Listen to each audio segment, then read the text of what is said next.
vers le DELF B2. Compréhension de l'oral. Exercice 1. Vous allez entendre 2 fois un enregistrement sonore de 5 minutes environ. Vous aurez tout d'abord 1 minute pour lire les questions. Puis vous écouterez une première fois l'enregistrement. Vous aurez ensuite 3 minutes pour commencer à répondre aux questions. Vous écouterez une seconde fois l'enregistrement. Vous aurez encore 5 minutes pour compléter vos réponses. Lisez les questions, écoutez le document, puis répondez.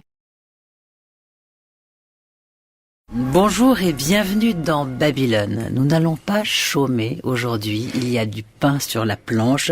Nous allons poser une grande question sur laquelle nous allons beaucoup travailler.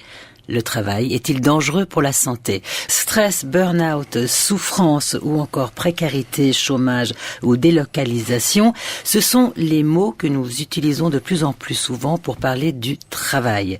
Pourquoi les nouvelles formes d'organisation du travail sont-elles souvent associées à l'altération de la santé des salariés?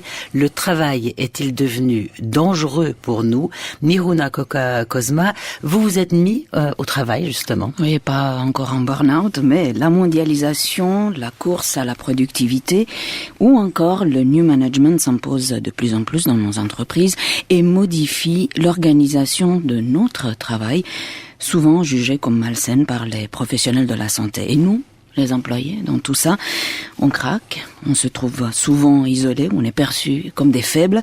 En France, depuis quelques années, les suicides sur le lieu de travail font régulièrement la une de l'actualité. En Suisse, la souffrance au travail est un phénomène en constante progression. Plus d'un tiers des Suisses se disent surmenés au travail. Selon le secrétariat d'État à l'économie, ce mal reste largement occulté par les milieux politiques et économiques. Davor Komplita, bonjour. Bonjour. Bienvenue, vous êtes psychiatre et spécialiste du burn-out. Donc dire qu'il faut se spécialiser aujourd'hui dans quelque chose qui doit être récurrent et de plus en plus fréquent. Oui, alors je suis pas spécialisé que dans le burn-out, je dirais que je suis spécialisé dans la santé mentale au travail, qui est quelque chose de plus vaste que le burn-out, qui est un cas particulier, qui est juste une des dimensions cliniques des pathologies modernes, des pathologies nouvelles du travail. Comment allez-vous? Ah, plutôt bien ce matin. Voilà, une question qu'on n'ose presque plus poser. Mais on a la perception que l'on a du travail a complètement changé au cours de l'histoire. Des 30 glorieuses, de 30 piteuses, telle est l'évolution historique du monde du travail. Les 30 glorieuses, c'était donc la société du plein emploi. Le monde professionnel était centré presque exclusivement sur la lutte des classes ou les inégalités sociales. Ensuite, il y a eu les 30 piteuses qui ont commencé dans les années 80 avec le développement du secteur tertiaire, en période qui a vu se développer un peu le côté serviciel, donc plus on était plus dans le contact humain, et c'est avec ce changement de paradigme du monde du travail que nous avons assisté à une explosion des pathologies du travail. On parle de maladies émergentes. Là, vous avez dit un mot, contact humain. Est-ce qu'il y aurait pénurie de contacts humains dans le travail ou c'est la qualité de ces contacts qu'il faut mettre en question d'abord, Komplita? Alors, contact, je pense qu'il y en a beaucoup. Non, je suis pas convaincu que c'est une question de contact, c'est une question de collectif. Ce qui a profondément changé, c'est la désagrégation, puis la quasi-disparition du collectif, du groupe, d'être ensemble, former une équipe. La désagrégation de ce sentiment de collectivité au travail a privé les individus des mécanismes de défense psychologique qui sont donnés par le groupe.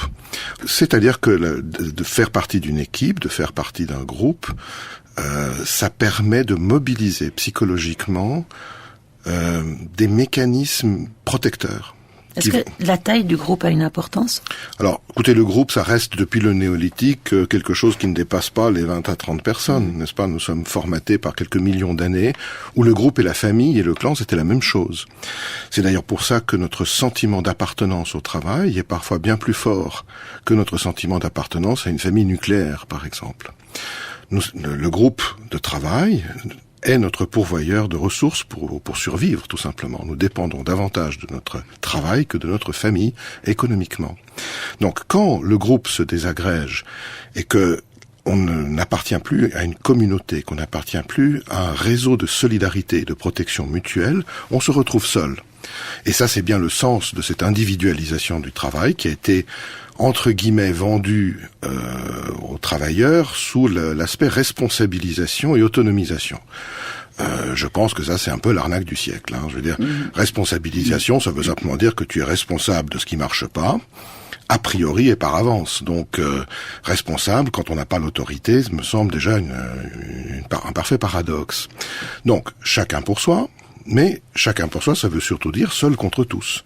Donc, la mise en place d'un climat de compétition, de concurrence, ce qui veut dire de potentiellement d'hostilité instable à l'intérieur de ce groupe.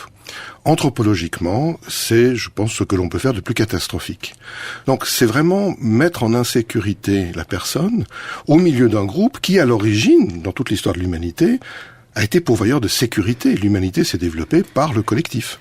Et nous ne sommes pas des êtres forts face à la vie et à la nature. Nous sommes faibles, mais forts ensemble. Alors qu'on a mis sur un piédestal l'autonomie. Alors, autonomie, ça fait rigoler, parce que autonomie, le terme, ça veut dire faire ses lois soi-même. Je n'ai jamais vu les gens plus hétéronomes, c'est-à-dire subissant les lois d'autrui, qu'aujourd'hui dans l'entreprise où la verticalisation des processus décisionnels est devenue quasiment absolue.